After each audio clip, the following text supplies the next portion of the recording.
What's going on YouTube? My name is Bav and welcome to another episode of JMC. I've got Nish, Rish and Mitt on the channel today. How are you guys? Yeah, good man. How are you? Good man. Yeah. It's been a long last season, so I was going to say, how have you guys, what do you use to sum it up? I thought it was entertaining. Well, not. I thought it was shit, but that was from a Liverpool perspective. But the rest of the season was quite entertaining. It was good to see different teams competing for top four, and the amount of competition there was. It wasn't like two teams dominating. Even in the bottom half, it wasn't like a good four teams that could get relegated. It was about 8 of them, including Chelsea. So. I think it was a good season. It was very competitive. Yeah, this season was stressful. That's what I can say from an Arsenal's perspective. Very stressful. Like you start looking at fixtures, like from 15 games onwards to see, well, with 15 games remaining to see, like, you know, who faces who and then where they can drop points and stuff. So yeah, it was very stressful from an Arsenal perspective, but from other teams, it was, very entertaining. Glad to see, like, we're the only London team that's going to be in Europe. So next year, so that's good. Yeah, I think that just like what Nish was saying, very stressful for me, as an Arsenal fan. And it got to a point where I was just like, I'd rather be chasing than being chased. It's just so much pressure. Even if you're not playing, there's just too much pressure. Like, I still remember the Anfield game when we were 2-0 up. The amount of anxiety I was getting through that match, I was like, fuck this, I can't be asked anymore. But in terms of the overall season, it's been very competitive. And I think it's been the most competitive season we've had so far in the Premier League. Like, all the teams are so tight to next to each other, except from the top two. And even the top two was very competitive. So overall, it's been a really good season, and hopefully next year it's more or less the same. Yeah, I think from a United perspective, it's been a long ass season. It's just been game after game after game. I know I've not been playing, but even watching it has been proper fatiguing. It's every 3 days they've been playing since post World Cup, so it's been glad for a summer break. Hopefully come back refreshed and recharged. So on today's episode, we're going to look at your team of the seasons, as well as looking at the try-hard, as well as the culture of the season and the manager of the season. So I'm going to start with your goalies. So who have you guys gone for as your goalkeeper of the season? Who wants to go first? Who wants to be the first one to say? Yeah, I'll say it. I know De Gea has kept the most clean sheets, but I don't count that for shit. He's been awful this year. So my goalie of the season has been Alisson. He's literally kept Liverpool. Like with the other goalkeepers, I've seen them make so many mistakes. Like Ramsdale's made mistakes. Pope, I've seen him make mistakes. De Gea, again, seen him make mistakes. But Alisson has been consistent throughout. Even more so than Edison. I've seen Edison make mistakes as well. So yeah, for me, Alisson, he's probably been the best Liverpool player this year. So yeah, for me, hands down, Alisson. Yeah, mine, I think Alisson is the best shot stopper probably in the world right now. And I can't think of any goalkeeper that can stop a 1-1 better than he can. But I think my goalkeeper I'd pick, was it Raya? Raya, yeah. Yeah, the reason I picked him is because he's playing for Brentford. They're not considered, like, even right now, even though they do well in the league, you wouldn't think that they would, you wouldn't think they would concede less than any of the top 6, 7 right now. But they kept 12 clean sheets this season, and he had a save percentage of like 77% or something. So I think he's proved himself. Like, he deserves to be the guy that should be in the team this season, I think. My one, I'm going for Pope, Nick Pope. He did keep one of the. He was the contender with De Gea to keep the clean sheets, and Newcastle did defend well throughout the season. But you can't take anything away from Pope. Like, I don't think he put a foot wrong. And the reason why they're in the Champions League is because of Pope as well. Like, he has made some brilliant saves, and he's an amazing goalkeeper. I still don't understand how he doesn't even play for England. And stupid Southgate thinks Pickford's better. I was like, where the fuck is Pickford? Got intimidated by the T-Rex. Short arms. Yeah, I think you guys have gone for the top 3 performing goalies, and between you guys, I think it's just a flip of the coin and who would go for. But I think Alisson's shown this year he is one of the top goalkeepers in this division. He's been quite exposed this year, but it's shown him in a better light. He's had some world-class saves and kept Liverpool in a lot of games. Raya, again, good distribution. I think that he's a target for United with how good he is with his feet. And Pope as well, very solid. With Newcastle, one of the big reasons why they got top 4 was probably because of their defence. So, yeah, interesting choices. Who have you guys gone for in your defence? Do you want to start with yours, Rish? Yeah, I'm going to start with, do you want to go left back or right back? Which way do you want to go? Whichever way, go. Let's start with right back then. For me, it's going to be Kieran Trippier. He had a solid season so far. I actually can't think of any other better right back performing well. The only one that comes close to, for me personally, is Ben White, where he played really well. I know a lot of people don't agree with Ben White, but I think Ben White played really well, especially being a centre half. And like some United fans think that, yeah, Ben White's fucking shit. And how is he worth 50 mil? It's like, have you seen him play this season? And I know I know exactly what I'm talking about. Yeah. I must admit, I think Ben White has been solid this year. I know there's a question mark over his fee, but I think he's been very consistent this year. The whole man's up to admit that.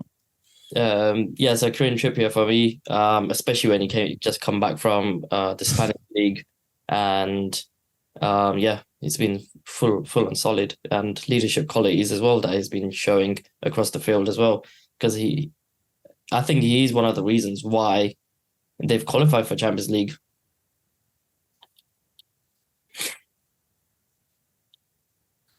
Do the rest of your defenders, your centre halves, and your left back? Oh, you want me to go for the whole thing? Yeah, because everyone's got different formations.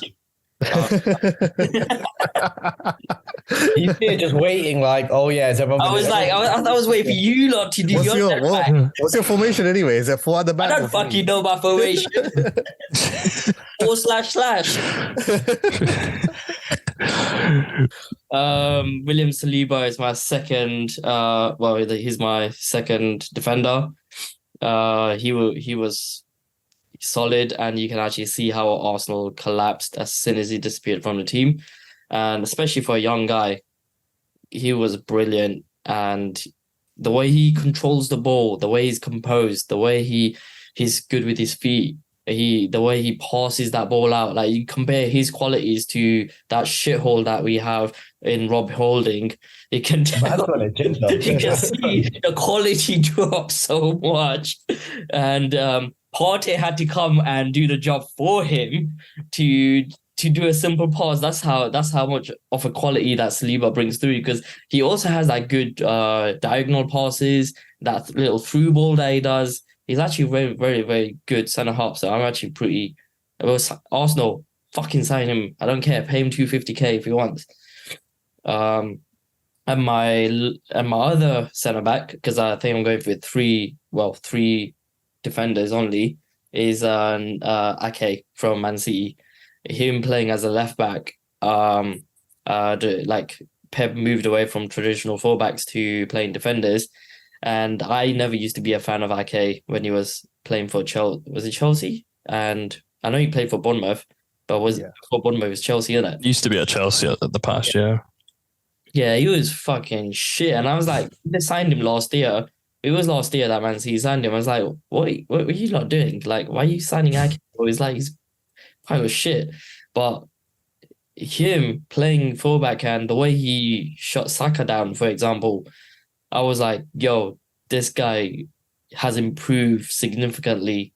And one of the reasons why City did end up charging to the title was because of the traditional fullback switches that Pep made, and he was part of that. But yeah, that's my defense. 3-man defense. Good. How's yours looking, Nish? Yeah, so I've gone for four at the back, traditional four at the back. Right back was a toss-up between Ben White and Trippier, but I've gone for Trippier. His output this season has been unbelievable. You know, set pieces, passes, crosses, literally everything has been on point. Defending has been on point as well. And it pains me to say this because he's an ex-Tottenham man, but yeah, he's been absolutely quality. They signed him last year and he's literally just turned it around for them. Like Rishi said, he's been one of the main players for them this year. And yeah, I've gone for Kieran Trippier at right back. My first centre back is, again, I've gone for Rishi's two, is William Saliba. He's literally transformed our defense. You know, he's one of the main reasons why we were even challenging for the title. Yeah, he's the whole package. He reminds you of a young Van Dijk, literally, like with everything he does. He's just got that aura about him, that, you know, you don't want to come up against him. So yeah, I've gone for William Saliba. So my centre back next to Saliba, I used to clown this guy, but I've started to rate him more, is Lisandro Martinez. I used to clown him a lot because of his height. Exactly why? Because he probably was. No, but even then, because of his height, you know, I thought he would get bullied in this league. He's not built for this league, but you know, he's proved me wrong. Just like he's proved Carragher wrong as well. And you know, he's turned it around, and he's been one of the main reasons why you've kept so many clean sheets. You know, he's just very aggressive on the ball. He can play out from the back. Yeah, he's been unbelievable for you guys. So yeah, Lisandro Martinez for my left centre back spot. And for my left back, I was gonna go for Nathan Ake as well, but because I think you said that you wanted three from the same team, so I think those three City players can be used better elsewhere. So I've gone for the Brighton left back, Estupinan. I think he's been quality this season. You know, his output has been unbelievable. He's up and down that left-hand side for Brighton, and he's one of the main reasons why, you know, Brighton are even in the European spots. So yeah, his work has been unbelievable. You know, he gets a lot of goals and assists as well. So yeah, that's my back four. Well, yeah. I think there's quite a few unique, like particularly Martinez and Estupiñán, the players that have gone under the radar pretty much this year. So yeah, how about yours, mate? What's your defense looking like? Yeah, like I struggled to come up with the right back. The one that came to my head was only Estupiñán, whatever his name is, just because he was actually consistent throughout the whole season. I believe there was other left backs that were better than him, but they weren't as consistent throughout the whole season. They'd have their peaks, but then you wouldn't hear them for a few months. So just because I couldn't actually choose a proper left back, I've just gone for three defenders. So the standard Trippier's in there, just based on what he's done this season. He is the full package. He can attack and defend. Like, again, if it was just based on right backs I played the best this season, I think I would have picked Trent over him just on that past 10 games where Trent was just unbelievable. Probably Liverpool's best player. And he literally changed the way his stats looked by the end of the season. Like before, him and Robertson wouldn't have any assists. By the end of it, God knows how many assists Trent ended up with. The other centre-backs, Saliba as well, just based on what these two said. So there's no point me just wasting time saying the exact same thing. And the other centre-back I picked was John Stones, just because even though there might be another City defenders better than him, the reason I picked him was just based on, if it wasn't for the change, like the main change putting Stones into midfield, City wouldn't be where they are. I think that was the main game changer for them. Even though they had inverted fullbacks, it's because Stones was in midfield. They overloaded midfields where teams just couldn't struggle with that midfield end. The press was just unbelievable. The midfield couldn't have time to turn around and attack the fullbacks or the centre-backs. So it made their defence look even better. But yeah, that'll be my defenders. Yeah, I was going to mention Stones, but you picked him up. Has anyone gone for him in midfield, or would everyone consider him a defender still? He's Nope. still a defender. I hate Defender. him. I don't give a shit how well he played. Yeah, he can just fuck off. I just hate him. I don't rate him.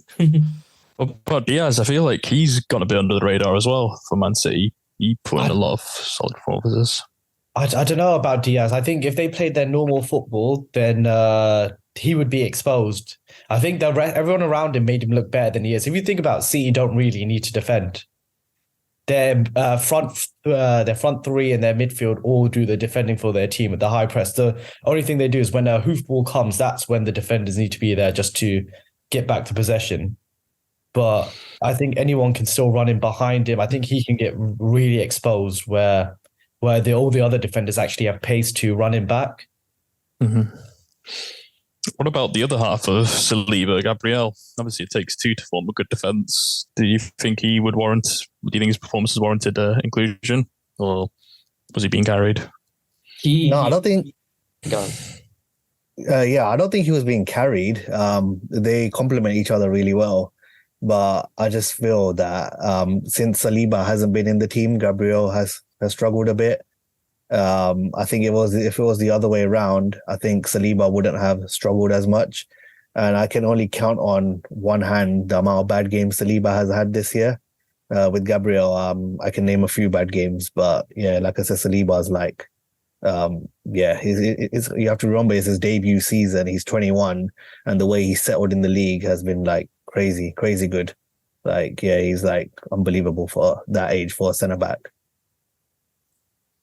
Yeah, I don't think Gabriel has struggled as much, and I think he has been brilliant this season. And they do complement each other really, really well. But for me, Gabriel has had a bit of a clumsy moment in games where we have conceded stupid goals due to his errors, with and without Saliba in the team. And Saliba has done that himself, but he did that at the beginning of the season when he first came. And for me, Saliba tops it up right over Gabriel. I know Gabriel's also been going under the radar a bit as well. But for me, the only reason I picked Saliba over Gabriel is his first season, and also he's a lot younger than Gabriel is. And Gabriel should be showing that leadership out of the two defenders. But it seems like Saliba was showing a bit of leadership over Gabriel. And that's how I saw it in our defense. So, yeah, that's why Gabriel doesn't get my nod. And whenever I've watched an Arsenal game, Gabriel, he has pure headless chicken moments, man. There was that, I can still remember that penalty he gave away, nowhere near the ball. I can't remember who he annihilated, but he just took someone out. I think it was West Ham. No. Yeah, I didn't do it. It wasn't me. Yeah, he does have his bozo moments. I think it shows that you always need that composed head next to you. If you're any defender, it's always a partnership. Which kind of moves on to the next part, which is midfield. So, Mitt, do you want to take me through your midfielders? Well, my midfield is quite heavily stacked. I've got 5 of them in there. Okay. The first one, Saka, even though he cost Arsenal the league, I just think he had moments. Hey. He just had moments during the season. Like, he can literally just find space like anywhere. So in the box, he can just literally tap the ball to the left or right. And that's, for any other player, you wouldn't expect him to have that much time. But for some reason, when he does it, he gives himself like a second to either shoot or pick a pass out, which I don't think anyone's done this season. I think he was the one special player also where they needed something. He can get a goal out of anywhere for them. Then my other midfielder is Odegaard. I think just his passes was the main thing to me. I think he was one defender where he could, like, his silky passes could just cut through any defense. Like, you wouldn't expect it, but he has the vision to find that ball. And also, his touches on the ball, like the deft touches he has, suits Arsenal's play for their 1-2 football around the box.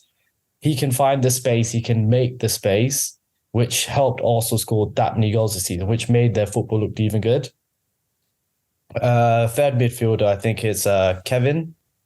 And I think it's obvious he got the most assists this year, even though he was just passing into a robot up front. But I think what's changed about him is that this season he proved that he can be a big game player.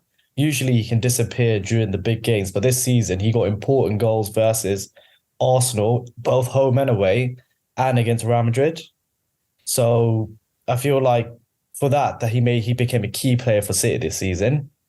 My fourth choice, I think maybe people are going to disagree with me. I'd put Casemiro in there, even though he had his all those red cards. I think he just wanted a holiday.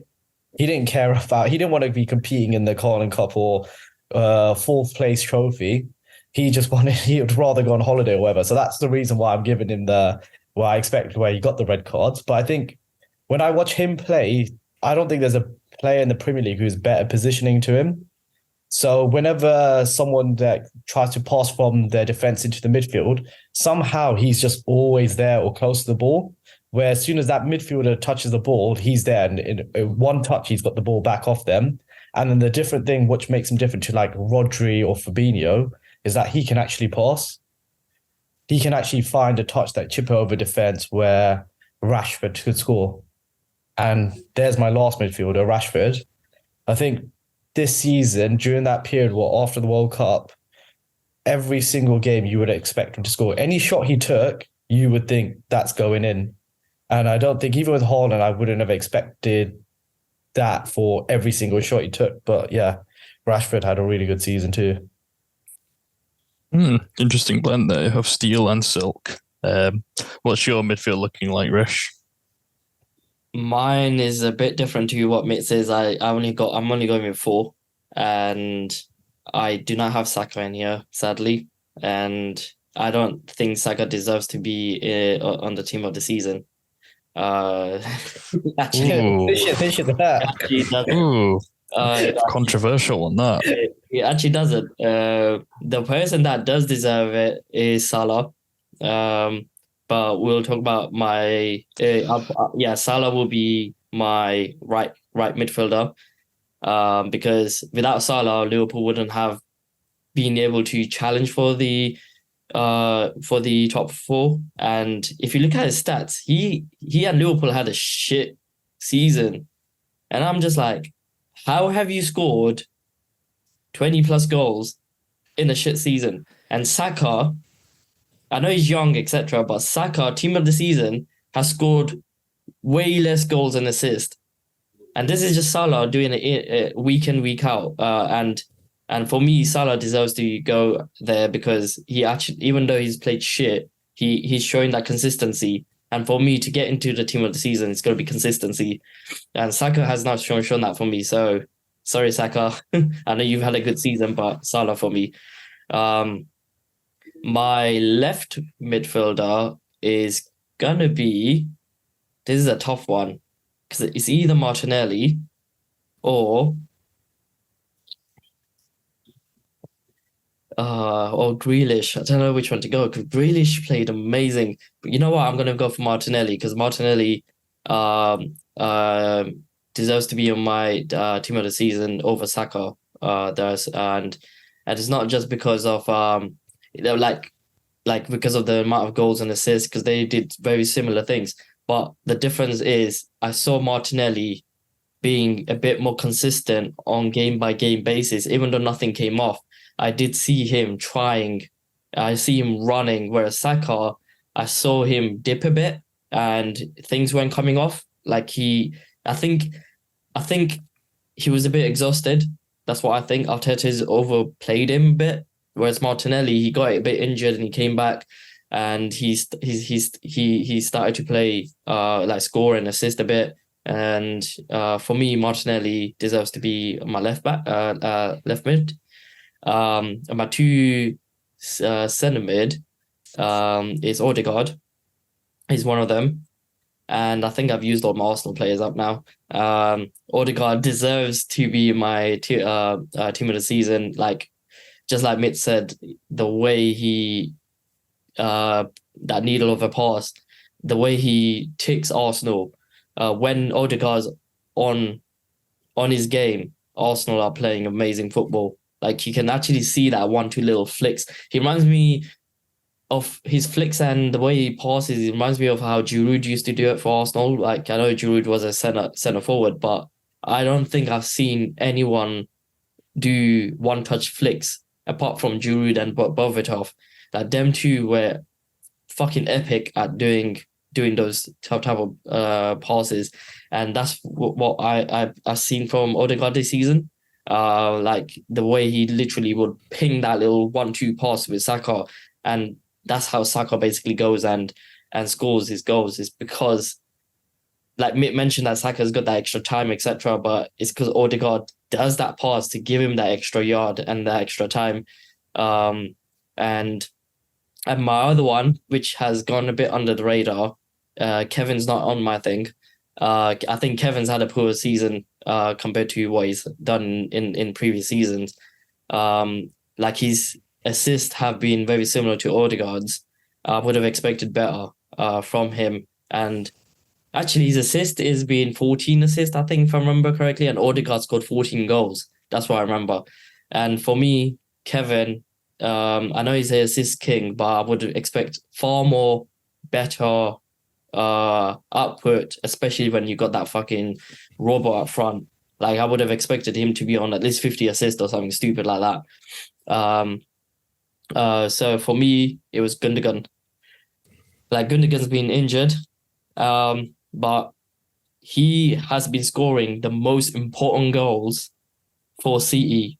And the reason why they are there where they are right now is because of his important goals, the way he makes that midfield tick, the way he actually plays. Like he knows exactly when to run into the box and score. Like he for me, like he envisions what the other players are going to do before they even touch it.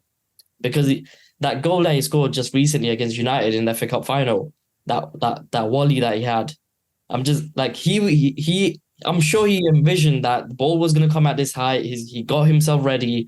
Like for me, he belongs in the team of the season because of how he's done this season for City, and he's been consistent. It's not just like that form has come just now. He's been doing it throughout this whole season, and he's been playing well. City have definitely missed him when he's been out. And you can tell that I think there were some games where they have drawn and lost. Gundogan was not part of the team. So for me, it's Gundogan. Yeah, that's interesting quartet there. How about you, Nish? What have you gone for in your midfield? Yeah, I've gone with a flat 3, so 1 6 and 2 8s, or you can call them 8s. To me, they're both 10s. So my 6 is Rodri. I think he's been the best 6 this year. Casemiro and Partey have been there or thereabouts, but they've been very inconsistent at times. You know, Casemiro going on holiday 4 or 5 times a year, and then Partey, I don't know, he just towards the end he lost his form. So for me, Rodri, you know, he just does the simple things right, and you know he makes it work with Man City.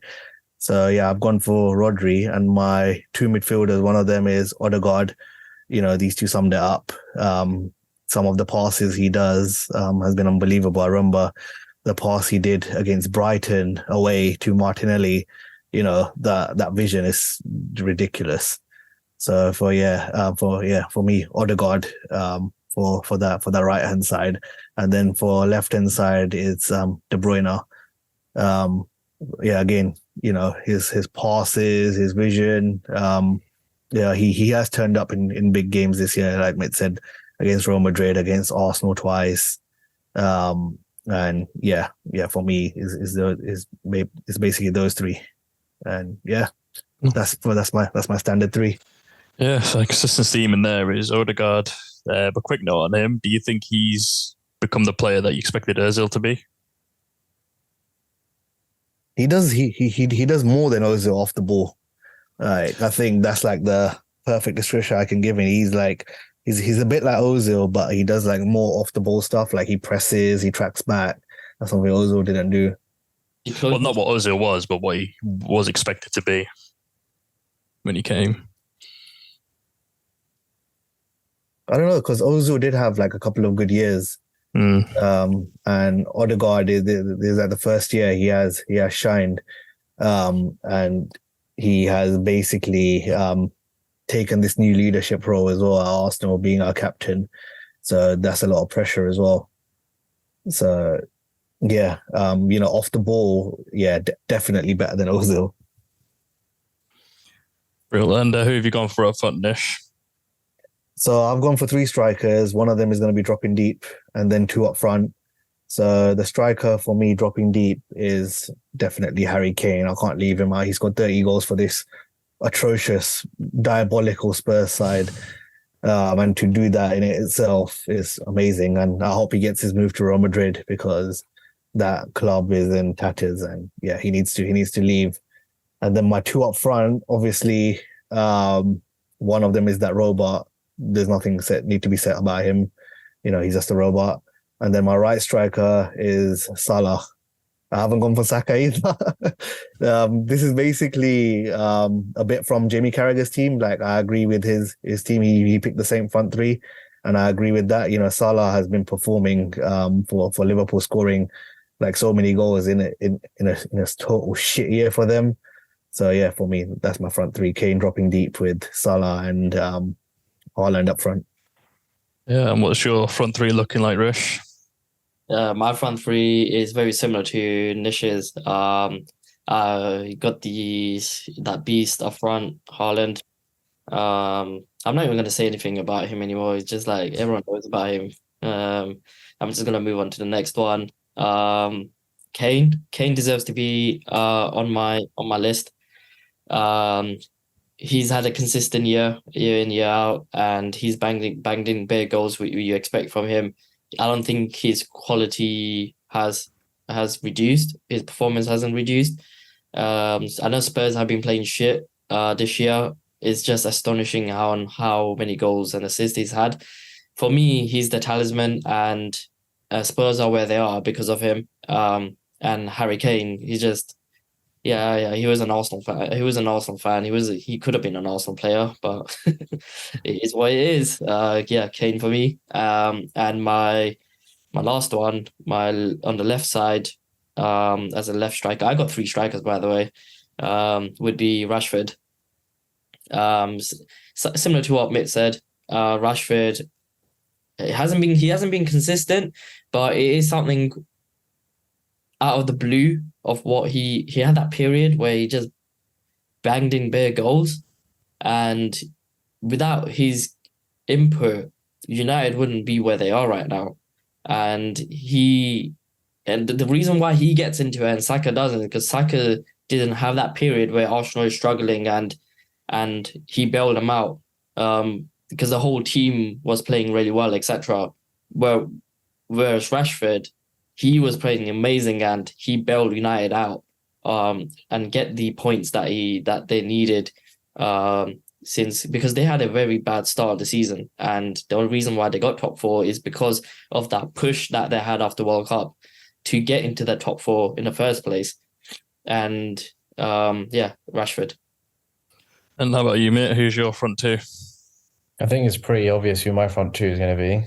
It's going to be Mr. Robot up front, and then along with Kane again. If your manager's there rinsing your whole team and you still manage to score 30 goals in a season, I think only one player has ever done that, where they scored 30 goals and their team's finished 8th or lower. So I think it's quite a good achievement. Even though Kane doesn't win any trophies, I think by the end of his career, his individual stats will look amazing. He will, if he stays in the Premier League, he will go past Shearer, and God knows if anyone's going to beat his record. Maybe Haaland, but I think Haaland and go to Real Madrid or something. Well, who have you guys got managing your team then? So I'll start with you, Mitt. Who's the manager of your 11? Based on this season or just... Yeah, so it's your manager of the year, but... I'll do Arteta. At least his football's decent to watch compared to what I've been watching recently. So, How about you, Nishla? Eddie Howe.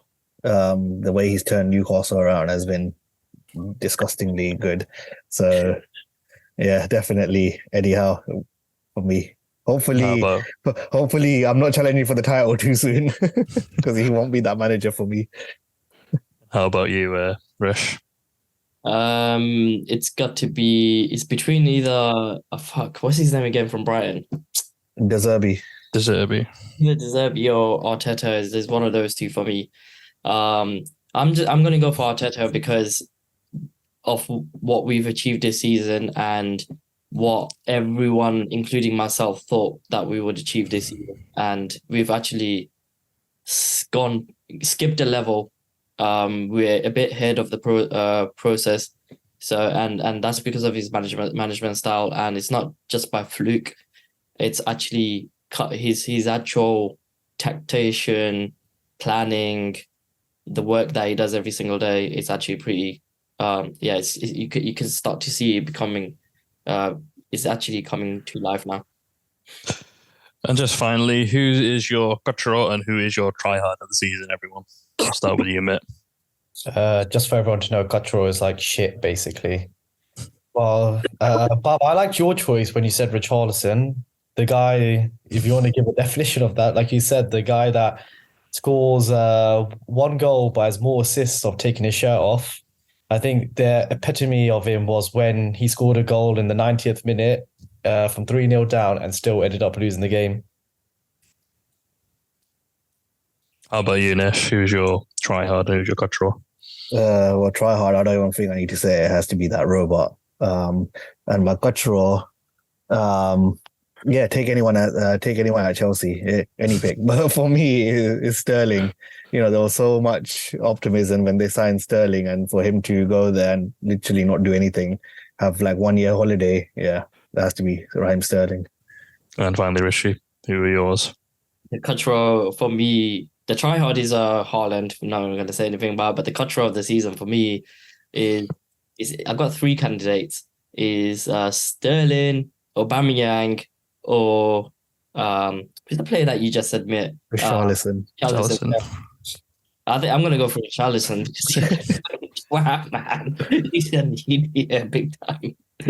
and the cutthroat of the fan of the season goes to all the Spurs fan thinking he's better than Jesus. I think that's all we've got time for today. But if you agree with Richarlison as being a cutthroat, please leave a comment. Or if you think of someone else, please drop a comment below. And if you like what you saw here today, please leave us a thumbs up. And if you're new around here, please subscribe. Thanks, everyone.